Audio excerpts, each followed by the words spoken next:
কয়েকশো বছরের পুরনো একটা বিল্ডিং, বাট এটা অনেক রেস্ট্রিকশনের মধ্যে থাকে। গাইজ, আপনার পিছনে যে বিল্ডিংটা আপনারা দেখতে পাচ্ছেন, এই বিল্ডিংটা হচ্ছে ঢাকা সদরঘাট বাংলা বাজারের অপোজিট যে বিল্ডিং। এটা সম্ভবত কয়েকশো বছরের পুরনো একটা বিল্ডিং, বাট এটা অনেক রেস্ট্রিকশনের মধ্যে থাকে।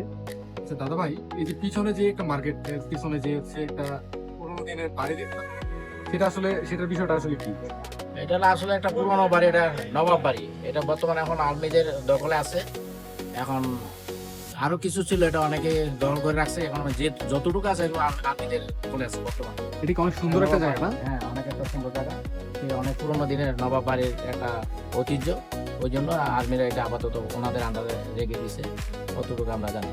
কেননা এটার মধ্যে ঢুকাও কারো অ্যালাউড না, যেহেতু সেনাবাহিনীর আন্ডারে এই বিল্ডিংটা চলে গেছে বা এই সম্পূর্ণ জায়গাটা চলে গেছে, তার জন্য অনেকেই এটার মধ্যে যায় না। দূর থেকে দেখার জন্য অনেক দর্শনার্থী এখানে আসে, বাট অনেকেই জানে না যে এখানে কয়েকশো বছরের পুরনো একটা বিল্ডিং আছে। আপনারা এই ভিডিওটা সম্পূর্ণ দেখবেন এবং এই ভিডিওটার মধ্যে আমি হচ্ছে এই বিল্ডিং এর সম্পূর্ণ ডিটেলস দিচ্ছি। তো তার আগে আপনারা আমার পেজটিকে ফলো দিয়ে থাকেন। যারা ইউটিউবে আমার সাবস্ক্রাইব করেন নাই, তারা হচ্ছে সম্পূর্ণ ভিডিওটা ইউটিউবে পাবেন, ইউটিউবে সাবস্ক্রাইব করে ফেলবেন।